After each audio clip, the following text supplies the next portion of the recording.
Welcome back, everybody. My name is Tim. This is another Real Ideal Gear Review. And today we're looking at the Miltado ML04. This is a military chronograph styled watch. Actually, it's a very cool looking Flieger styled military style chronograph. And I really like the design features of this watch. It's a quartz movement. There's a lot of great things about this.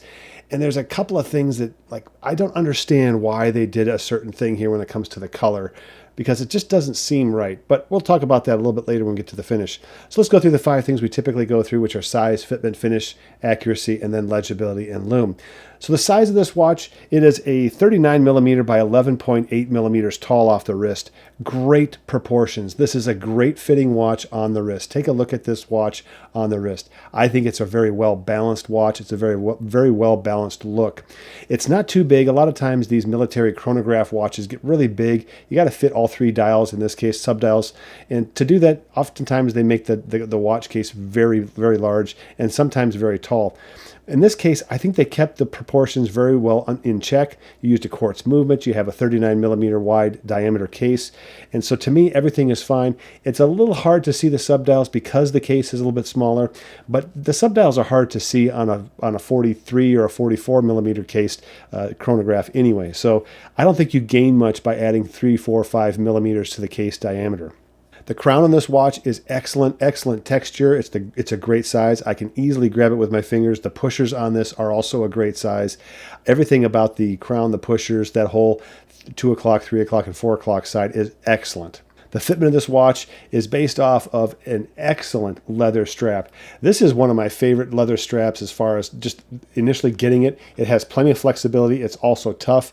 It has just great stitching on here. The overall fitment of this watch on the wrist is really pretty good. The keeper on this, you have one keeper that is fixed. You have one that floats.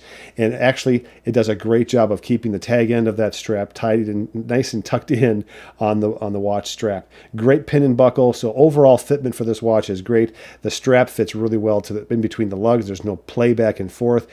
Now the finish of this watch is awesome. The first thing I noticed was the polished bezel. I don't know why, but I looked at this watch and was like, oh, the bezel is polished. It has the DLC coating, and the shiny nature of that bezel just caught my eye. The rest of the case is brushed finish, so it's kind of that dull sheen, kind of a black look to it. I just like the overall, a little bit of polish, a little bit of brush on there. I think it just widens the circumstances with which you can wear the watch. So I prefer that anyway. And also the side cases are all the side case is brushed. So therefore you're not going to get a lot of scratches on this thing that you're going to notice anyway, because it's not high polish. Sometimes they reverse that and you'll have brushing on the top and then you'll have polish on the side of the case. It's like, I want it the other way around. But in this case, I think they did a great job.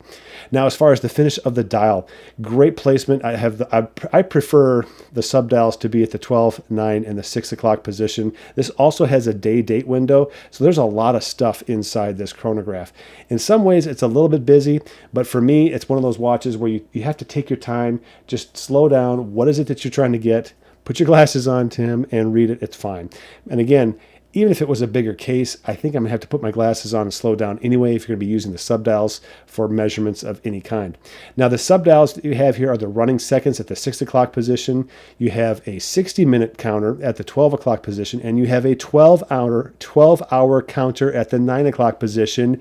Yes, I absolutely love the 12-hour counter. This is something that I use in my business. I do jobs where it's over an hour long, and so any of the ST1901 movements, they just don't cut it. I need something that goes beyond an hour. And so this one does. It's a 12-hour counter on here. Now, it's a quartz movement, which means the running seconds at the 6 o'clock position has that 1 tick per second look. And again, it's a small second, so you don't really notice the distance that second hand is moving. But what I don't like is that the chronograph second hand ticks 1 per second. I wish that was a little bit more fluid, kind of a mecha quartz type movement where you had a few ticks in between there, just to kind of smooth things out a little bit. It is the chronograph second hand. It does cover a lot of area on the dial. I'm not a fan of that at all. Now, the color of the dial is great. It's a flat black finish, but the indices on there and the handset, it's kind of this faded teal color. Not a real fan of that. When I was looking at it online, I thought, I'll try it. This was kind of a risk on my part. And I'm looking at it, it's like, I don't know about that color combination.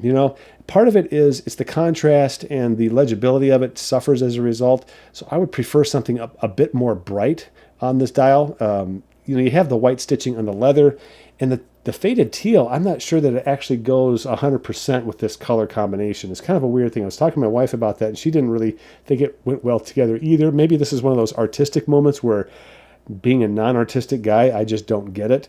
But for me, I don't prefer this kind of faded teal color. It's the functional side of me kicks in and says it's not as legible as I'd like. I'd like it to be a little bit brighter.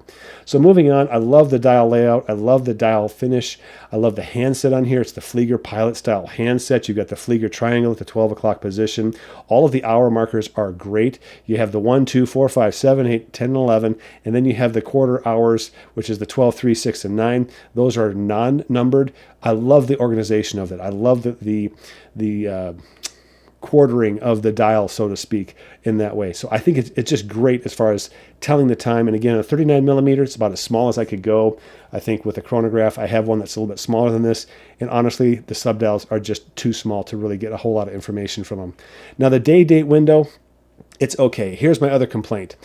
It's white. It has a white background on the day-date display. I wish it was black on white, or I wish that they had color matched it or gone with white indices and handset on here to kind of match the whole thing. You've got this day-date thing that just stands out from the rest of it. It's kind of obnoxious, actually. So the overall finish, I like the finish of the watch. I like the legibility of the watch. I think it's a very legible watch. The numbers are thin enough to where I can see the numbers. They're not too thick. They're not taking up too much space. And the subdials, they crammed them in there. They work. I can see them. Now here's the cool part is the lume. Take a look at the lume on this watch. It's actually very good lume, and it's surprising to me because of the faded teal color. You'd think, well, maybe that kind of fades off on the lume of the watch. Not too much. Now, what fades out first are the hour markers. The handset is really strong. The hour hand and the minute hand, they last most of the night, if not all night, if I remember correctly. But the hour markers do fade a little bit faster. So the sample that I have here doesn't really show that. But take a look at the subdials. Each of the subdial hands is illuminated, which I think is fantastic. I can see the second hand ticking, which means the watch is working. So that's, I think, an important feature. But I can also see how much time has elapsed on the 60-minute time totaler and the 12-hour time totaler. And those are illuminated. I think it's fantastic. So great job on illuminating all three subdial hands. Water resistance is 100 meters. You have a sapphire crystal with AR coating. This is a great watch for a lot of good reasons for work. You have a quartz movement. And with all of those features, I think this watch could actually become a very good work watch for me. It's a little faded on the legibility side, on the contrast side, but overall I actually really like this. Now the push button on the start stop for the chronograph, it's a little funky. It clicks to start it, and then when you stop it, there's no tactile feel of stopping. And the first time that I used it, I was like, I wasn't sure if I actually clicked it far enough to stop the chronograph hand. And then the reset, obviously it's a flyback reset. You can see that, no problem whatsoever. But the start and stop is a little bit funky if you ask me on the pusher. So what's the overall score for this? 9.4 out of 10. It's not as enthusiastic of a buy as I was hoping for, as was typical with most of the watches I get from Aliexpress. I was looking for this watch to kind of stir something in me, but it didn't really happen. I think this watch is going to end up on my website, realidealgear.com. I'm not so sure I'm going to hang on to this one. So if you're interested in this watch, watch out for this watch on realidealgear.com. So there you go. My name is Tim. This has been another Real Ideal Gear review. I'll catch you guys next time.